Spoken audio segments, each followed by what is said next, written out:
To the president coming out swinging after firing his VA secretary. That cabinet member, David Shulkin, firing back today, hinting at why he thinks he was fired.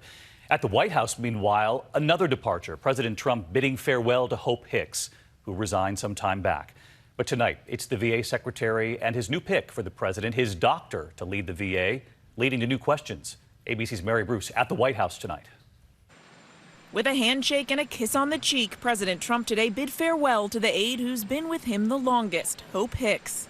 Part of a revolving door of high-profile White House departures, a starkly different send-off from just 24 hours ago. VA Secretary David Shulkin kicked out of the cabinet with a tweet. We've made a lot of progress with the veterans, but I want to get them choice.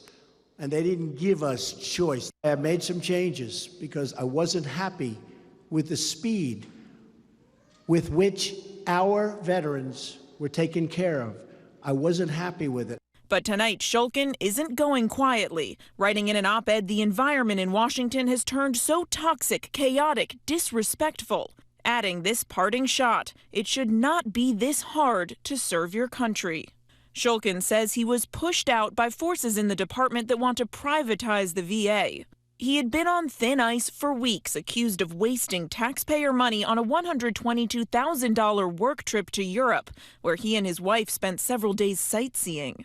The president's pick to replace him, his own doctor, Admiral Ronnie Jackson, who recently offered this glowing praise after the president's physical. He might live to be 200 years old. I don't know. I mean, he has incredible genes. But it's the president's doctor who would now be in charge of the government's second largest agency, overseeing care for more than 9 million veterans. With little management experience on this scale, veterans groups are skeptical. In just 2 weeks, Secretary of State Rex Tillerson fired, National Security Advisor H.R. McMaster out, and now the VA secretary. The president's controversial new pick for National Security Advisor John Bolton was at the Pentagon today. Defense Secretary James Mattis welcoming him with a blunt joke. I've heard that you're absolutely the devil incarnate, and I wanted to meet you. All right, Mary Bruce with us live at the White House tonight. And Mary, Dr. Jackson now faces a tough confirmation hearing over on the Hill. Yeah, and David, lawmakers have already been questioning Jackson's lack of experience with the VA. He's likely to be grilled about whether he can run this massive federal agency. The VA has a budget of nearly $200 billion. Now, to assume this role, Jackson will need the support of the majority of the Senate. David. You'll be watching over on the Hill for us. Mary, thank you. President Trump, meanwhile, was in Ohio today talking about his infrastructure plans to a group of union builders. But he made one comment that got a lot of attention immediately, a comment about Syria and pulling out U.S. troops very soon.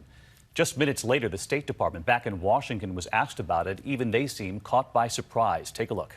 We'll be coming out of Syria like very soon. Let the other people take care of it now. Very soon.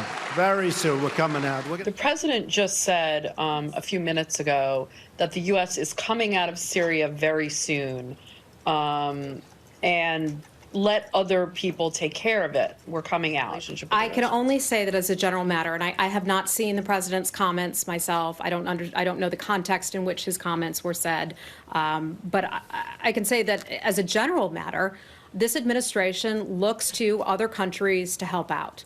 It was clear the State Department didn't see this coming. Let's bring in our chief global affairs correspondent, Martha Raddatz, tonight. So, Martha, is there a change in Syria policy? And when he says let other people take care of it, who's he talking about? Russia? We're not really sure what he's talking about, David. This caught the Pentagon and the State Department completely by surprise. No one there is saying anything publicly about pulling those 2,000 U.S. troops out, and there's still a significant ISIS presence there. But what is even more surprising is that Donald Trump is the man who said he would never telegraph to the enemy what he's doing last August, saying America's enemies must never know our plans or believe they can wait us out. But he seemed to forget those words today. In fact, CENTCOM just issued a statement saying CENTCOM's strategy in Syria is the defeat of ISIS. It is our intention to continue to focus on the aspects of ISIS that still need to be addressed. So it doesn't sound like any new strategy, David. All right, but we'll stay tuned, as always. Thank you, Martha. Meantime, tonight, Russia is striking back after the U.S. expelled dozens of Russian diplomats and closed a consulate following that poisoning in the U.K. with a nerve agent. The Kremlin expelling 6 60 American diplomats now, giving them 1 week to leave, and shutting down the American consulate in St. Petersburg in just 48 hours. More than 20 countries expelled Russia's diplomats over the poisoning of that former Russian spy and his daughter, and tonight Russia is vowing to expel diplomats from all of those countries as well. And we should point out that that daughter is said to be improving tonight. Hi, everyone. George Stephanopoulos here. Thanks for checking out the ABC News YouTube channel. If you'd like to get more videos, show highlights, and watch live event coverage, click on the right over here to subscribe to our channel. And don't forget to download the ABC News app for breaking news alerts. Thanks for watching.